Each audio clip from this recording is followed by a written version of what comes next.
Innal hamdalillah nahmaduhu wa nasta'inuhu wa nastaghfiruh wa na'udzu billahi min shururi anfusina wa min sayyiati a'malina may yahdihillahu fala mudilla lahu wa may yudlil fala hadiya lahu. Ashhadu an la ilaha illallah wahdahu la syarika lahu wa ashhadu anna Muhammadan 'abduhu wa rasuluh alladzi la nabiyya ba'dah. Allahumma shalli wa sallim wa barik ala sayyidina Muhammad wa ala alihi wa sahbihi wa man tabi'ahum bi ihsanin ila yaumiddin. Fa ya ayyuhal muslimun usikum wa iyaya nafsi bittaqwallahi faqad fazal muttaqun. Qala ta'ala fil Qur'anil Karim, Bismillahirrahmanirrahim, ya ayyuhalladzina amanu ittaqullaha haqqa tuqatih wa la tamutunna illa wa antum muslimun. Wa qala fi ayatin ukhra, a'udzu billahi minasyaitonir rajim, bismillahirrahmanirrahim, ya ayyuhalladzina amanu ittaqullaha wa qulu qawlan sadida yuslih lakum a'malakum wa yaghfir lakum dhunubakum wa may yuti'illaha wa rasulahu faqad faza fawzan 'azima. Wa qala Rasulullah sallallahu alaihi wasallam, ajaban li amril mu'min, inna amrahu kullahu khairun wa laysa dhalika li ahadin illa lil mu'min. In asabathu sarra'u syakara fa kana khairan lahu wa in asabathu dharra'u sabara fa kana khairan lahu. Atau kama qala Rasulullah sallallahu alaihi wasallam. Sadaqallahul azim wa ballagha rasuluhun nabiyyul karim wa nahnu ala dhalika minasy syahidin wa syakirin walhamdulillahi rabbil alamin. Ma'asyiral muslimin jamaah Jumat rahimakumullah. Yang pertama-tama dan yang paling utama, marilah kita panjatkan puja dan puji syukur kita kehadirat Allah Subhanahu wa taala, karena tiada kata yang layak keluar dari lisan kita, dari bibir kita, kecuali banyak-banyak rasa syukur kita kepada Allah Subhanahu wa taala. Allah yang telah menciptakan kita, Allah yang telah memberikan kepada kita begitu banyak nikmat dan karunia, sampai-sampai ketika seorang hamba ingin menghitung nikmat dan karunia tersebut, maka niscaya ia tidak akan bisa melakukannya. Kemudian salawat dan salam tak lupa pula kita kirimkan ke junjungan Nabi besar Muhammad sallallahu alaihi wasallam dengan mengucapkan Allahumma shalli ala sayyidina Muhammad wa ala ali sayyidina Muhammad. Mudah-mudahan dengan seringnya kita mengucapkan salawat dan salam dan seringnya kita melakukan sunnah-sunnahnya, kelak kita akan menjadi umat yang akan mendapatkan syafaat pada hari kiamat kelak. Amin ya rabbal alamin. Dan tak lupa pula khatib berwasiat kepada diri khatib pribadi secara khusus dan jamaah secara umum agar selalu meningkatkan ketakwaan. Takwa dalam arti yang sebenar-benarnya, imtizalu awamirillahi wajtinabu nawahihi sirran wa alaniyatan. Melakukan segala perintah Allah dan menjauhi segala larangan-larangannya, baik secara sembunyi-sembunyi ataupun secara terang-terangan. Banyak dari kita yang melakukan ibadah, yang melakukan perbuatan baik hanya ketika secara terang-terangan, tetapi ketika kita berada sendiri, kita jauh dari orang lain, kita tidak melakukan perbuatan tersebut. Bahkan na'udzubillah, kita sering melanggar ataupun melakukan hal-hal yang dilarang oleh Allah Subhanahu wa taala. Dalam banyak ayat Al-Quran, Allah telah menjelaskan pentingnya ketakwaan bagi seorang hamba. Allah berfirman, Inna akramakum indallahi atqakum. sesungguhnya manusia yang paling mulia di antara kalian adalah manusia yang paling bertakwa di antara kalian. Dalam ayat yang lain Allah juga berfirman, wa tazawwadu fa inna khairaz zadit taqwa. Dan berbekallah kalian, carilah bekal kalian untuk kehidupan akhirat kalian kelak, dan sebaik-baik bekal adalah ketakwaan. Takwa secara bahasa artinya adalah takut. Jadi ketika kita terdetak dalam hati kita, terdetak, terbersit dalam jiwa kita untuk melakukan maksiat, untuk melakukan hal-hal yang dilarang oleh Allah Subhanahu wa taala, maka kita akan selalu ingat, kita akan takut bahwasanya Allah Maha melihat, Allah Maha mendengar, dan Allah Maha mengetahui segala sesuatu. Ma'asyiral muslimin jamaah Jumat rahimakumullah. Pada kesempatan kali ini khatib akan membahas dua perkara tentang dua hal yang bisa menentukan kebahagiaan kita hidup di dunia ataupun di akhirat kelak, yaitu tentang syukur dan sabar. Pada awal khutbah tadi khatib telah membacakan suatu hadis yang isinya kira-kira seperti ini. Rasulullah SAW sebagai manusia yang paling mulia di atas muka bumi ini, manusia yang telah diampuni dosanya yang telah lewat maupun yang akan datang, manusia yang telah dijamin masuk surga, manusia yang paling dicintai dan dikasihi oleh Allah Subhanahu wa taala. Tetapi meskipun dengan begitu banyak gelar, titel dan pujian kepada Rasulullah SAW, beliau itu masih takjub, masih kagum terhadap urusan yang terjadi kepada kita, urusan yang menimpa seorang hamba yang mukmin, dan hal tersebut tidak terjadi kecuali kepada orang-orang yang mukmin. Apa sebabnya? Sebabnya adalah dua perkara. Yang pertama, in asabathu sarrahu syakara fakana khairan lahu.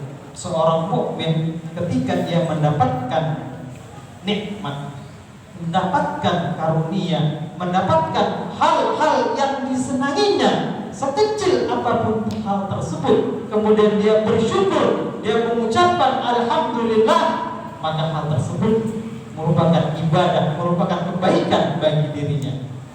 Kemudian yang kedua, wa in asabathu dharra'u sabara fakana khairan lahu. Dan seorang mukmin, seorang manusia ketika ia mendapatkan cobaan, mendapatkan ujian, mendapatkan musibah, sebesar apapun cobaan dan ujian maupun musibah tersebut, kemudian ia bersabar, maka hal tersebut juga baik baginya. Dari hadis ini kita bisa mengambil kesimpulan bahwasannya apa yang terjadi kepada diri kita, apa yang terjadi dalam kehidupan kita, itu semuanya memiliki nilai ibadah dan nilai pahala, baik dalam keadaan senang ataupun dalam keadaan sedih. Rasulullah mengajarkan kepada kita untuk banyak-banyak bersyukur kepada Allah Subhanahu wa taala.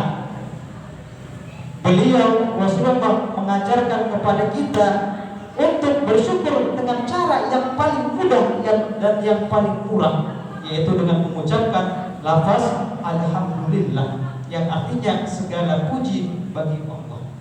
Makanya di dalam Al-Quran, di surah yang pertama sesudah Bismillahirrahmanirrahim, Allah memulai surah Al-Fatihah dengan lafaz Alhamdulillahirabbil alamin. Segala puji bagi Allah, Tuhan semesta alam. Dan juga Rasulullah mengajarkan kepada kita doa-doa yang maksud, doa-doa yang diajarkan oleh beliau itu banyak yang diawali oleh lafaz alhamdulillah. Ketika seorang manusia bangun dari tidurnya, Rasulullah mengajarkan alhamdulillahilladzi ahyana ba'dama amatana wa ilaihin nusyur. Ketika seorang hamba selesai menyantap makanan dan minuman, Rasulullah juga mengajarkan suatu doa, alhamdulillahilladzi at'amana wa saqana wa ja'alana minal muslimin. Ketika seorang hamba bersih, Rasulullah juga menganjurkan, memerintahkan kepada kita agar mengucapkan lafaz alhamdulillah. Bahkan ketika seorang hamba selesai membuang hajatnya, yang dipandangkan, yang dalam pikiran banyak orang itu bukan merupakan suatu nikmat, itu hal yang biasa kita lakukan, tetapi Rasulullah tetap mengajarkan suatu doa yang diawali dengan lafaz alhamdulillah, yaitu alhamdulillahilladzi azhaba 'anil adza wa 'afani. Segala puji bagi Allah yang telah menghilangkan penyakit dari dalam tubuhku dan yang telah memberikan kesehatan bagi tubuhku. Mengapa Rasulullah mengajarkan hal-hal tersebut? Karena kita sebagai manusia adalah tempatnya lupa dan lalai. Kita banyak mendapatkan nikmat dan karunia dalam keseharian kita, tetapi apakah kita sudah membarengi, telah bersyukur atas nikmat dan karunia tersebut? Makanya apabila kita sering rutin melakukan sholat 5 waktu sebanyak 17 rakaat sehari dan semalam, maka sadar atau tidak sadar kita telah mengucapkan lafaz alhamdulillah, yang artinya kita telah bersyukur kepada Allah Subhanahu wa taala. Masyaallah muslimin jamaah Jumat rahimahumullah. Kita mengajarkan kepada anak-anak kita, kepada adik-adik kita yang masih kecil, yang masih balita, ketika mereka diberikan sesuatu, diberikan makanan, diberikan minuman, diberikan uang oleh orang lain, kita mengajarkan kepada mereka untuk mengatakan terima kasih. Terima kasih di dalam bahasa Arab adalah syukur. Kita mengajarkan kepada mereka untuk bersyukur, tetapi sudahkah kita mengajarkan ke dalam diri kita, kepada jiwa kita, kepada keluarga kita, kepada orang-orang terdekat kita untuk bersyukur atas segala nikmat dan karunia yang diberikan oleh Allah Subhanahu wa taala. Allah berfirman dalam Al-Qur'an, la in syakartum la azidannakum wa la in kafartum inna azabi lasyadid. Apabila kalian bersyukur atas nikmatku, maka niscaya akan aku tambah nikmat tersebut. Tetapi apabila kalian kufur ataupun mengingkari, tidak bersyukur atas nikmat-nikmat tersebut, maka ingatlah sesungguhnya azabku amat sangat pedih. Kita sering mendapatkan orang-orang yang hidupnya di bawah kita secara materi, secara harta, tetapi mereka bisa menikmati hidup ini dengan bahagia, mereka bisa tertawa, mereka bisa tersenyum menjalani itu semuanya karena mereka bersyukur atas segala hal yang menimpa mereka. Tetapi kita juga banyak melihat orang yang penuh dengan harta benda duniawi, tetapi mereka tidak mendapatkan ketenangan, mereka tidak mendapatkan kebahagiaan di dunia dikarenakan mereka kurang bersyukur atas nikmat itu semuanya. Masyaallah muslimin jamaah Jumat rahimakumullah. Kemudian hal yang kedua yang menjadikan Rasulullah SAW takjub dan kagum kepada kita adalah ketika seorang hamba yang mukmin mendapatkan cobaan ataupun mendapatkan musibah, kemudian ia bersabar atas itu semuanya, maka hal tersebut juga baik bagi. Ulama mengatakan bahwasanya yang namanya dunia adalah darul bala'i wa darul fitnah, rumahnya ataupun tempatnya cobaan dan tempatnya fitnah. Siapa di sini manusia yang tidak pernah mendapatkan cobaan ataupun ujian? Jangankan di kehidupan kita, orang-orang yang sedang bersekolah, yang sedang kuliah, yang sedang bekerja, ketika mereka ingin naik kelas, ingin naik tingkat, ataupun ingin naik jabatan, mereka melewati yang namanya ujian. Apalagi kita sebagai manusia yang hidup di dunia ini. Dunia adalah miniatur ataupun bagaimana kelak kita akan hidup di akhirat nanti. Kita banyak mendapatkan ujian, kita mendapatkan banyak cobaan, tetapi bagaimana cara kita untuk bermuamalah, untuk menghadapi itu semuanya? Tidak ada cara yang lain kecuali dengan cara sabar. Sabar adalah kemampuan manusia untuk menanggung hal-hal yang menimpa dirinya, hal-hal yang tidak ia senanginya. Ketika kita mendapatkan cobaan dan ujian, tetapi kita malah menyalahkan orang lain, kita menyalahkan diri kita menyalahkan, na'udzubillah, kita bahkan sampai menyalahkan Allah Subhanahu wa Ta'ala. Na'udzubillah summa na'udzubillah. Padahal kita dilarang oleh Allah Subhanahu wa Ta'ala untuk sekadar bersuuzon kepada sesama saudara kita. Apalagi apabila kita bersuuzon, kita berburuk sangka kepada Allah Subhanahu wa Ta'ala, zat yang telah menciptakan kita dan memberikan banyak nikmat dan karunia. Seorang manusia ketika ia mendapatkan cobaan atau ujian, dan apabila ia mengambil iktibar, mau mengambil pelajaran dari hal tersebut, maka ada beberapa hal yang bisa kita petik dari musibah tersebut. Yang pertama adalah musibah ataupun ujian ataupun cobaan merupakan salah satu cara ataupun wasilah dari Allah Subhanahu wa Ta'ala untuk meninggikan, untuk menaikkan derajat kita di hadapan Allah dan manusia yang lainnya. Makanya suatu ketika Rasulullah SAW ketika ditanya oleh salah seorang sahabatnya, "Ya Rasulullah, ayyun nasi asyaddu bala'an?" Siapakah manusia yang paling dahsyat, yang paling berat cobaan dan ujiannya? Apa kata Rasulullah? Al-anbiya, para nabi-nabi. Summal ladzina amsal, summal amsal. Kemudian orang-orang yang soleh, para sahabat dan orang-orang yang telah mendahului kita.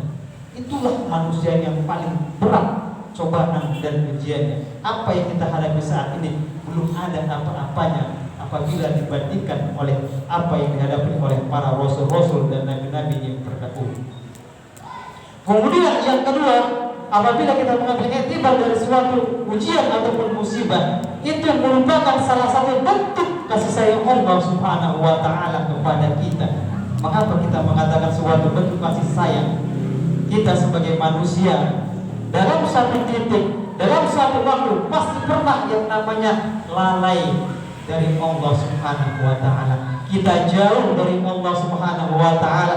Kita sering melanggar perintah Allah, kita sering melakukan larangan-larangannya. Semua manusia pasti pernah mengalami hal tersebut. Dan ketika kita jauh dari Allah Subhanahu wa Ta'ala, Allah memberikan cobaan, Allah memberikan ujian kepada kita supaya kita kembali kepada Allah Subhanahu wa Ta'ala, kita kembali kepada jalan yang lurus. Makanya itu merupakan salah satu bentuk kasih sayang Allah kepada kita, karena tidak semua orang yang tenggelam dalam maksiat, dalam kemungkaran, dalam kejahatan bisa mendapatkan tempat kembali atau mendapatkan kesempatan untuk bertaubat kepada Allah Subhanahu wa Ta'ala. Masyarul muslimin jamaah Jumat rahimani wa rahimakumullah.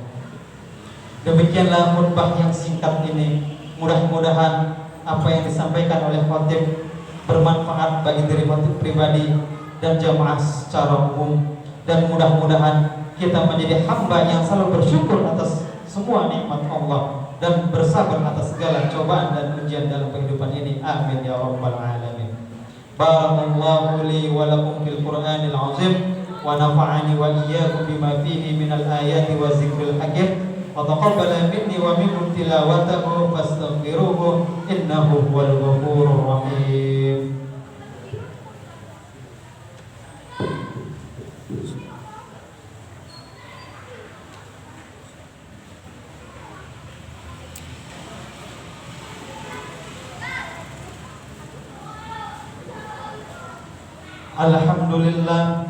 Alhamdulillahilladzi hadana li hadza wa ma kunna linahtadiya laula an hadana Allah. Asyhadu an la ilaha illallah wahdahu la syarika lah wa asyhadu anna Muhammadan 'abduhu wa rasuluh alladzi la nabiyya ba'dah. Fa ya ayyuhal muslimun usikum wa iyaya nafsi bittaqwallahi faqad fazal muttaqun. Qala ta'ala Bismillahirrahmanirrahim. Ya ayyuhalladzina amanu ittaqullaha haqqa tuqatih wa la tamutunna illa wa antum muslimun. Wa'lamu anna Allaha amarakum bi amrin bada'a fihi bi nafsihi وثنى بملائكته المسبحة بقدسه فقال تعالى إن الله وملائكته يصلون على النبي يا أيها الذين آمنوا صلوا عليه وسلموا تسليما اللهم صل على سيدنا محمد وعلى آل سيدنا محمد كما صليت على سيدنا إبراهيم وعلى آل سيدنا إبراهيم وبارك على سيدنا محمد وعلى آل سيدنا محمد كما باركت على سيدنا إبراهيم وعلى آل سيدنا إبراهيم ورضي الله عن أربعة الخلفاء الراشدين سيدنا أبي بكر وعمر وعثمان وعلي وعن بقية الصحابة أجمعين والتابعين وتابع التابعين وعلينا معهم برحمتك يا أرحم الراحمين اللهم اغفر للمسلمين والمسلمات والمؤمنين والمؤمنات الأحياء منهم والأموات إنك سميع قريب مجيب دعوات ويا قاضي الحاجات اللهم أرنا الحق حقا وارزقنا اتباعه وأرنا الباطل باطلا وارزقنا اجتنابه ربنا آتنا في الدنيا حسنة وفي الآخرة حسنة وقنا عذاب النار عباد الله إن الله يأمركم بالعدل والإحسان وإيتاء ذي القربى وينهى عن الفحشاء والمنكر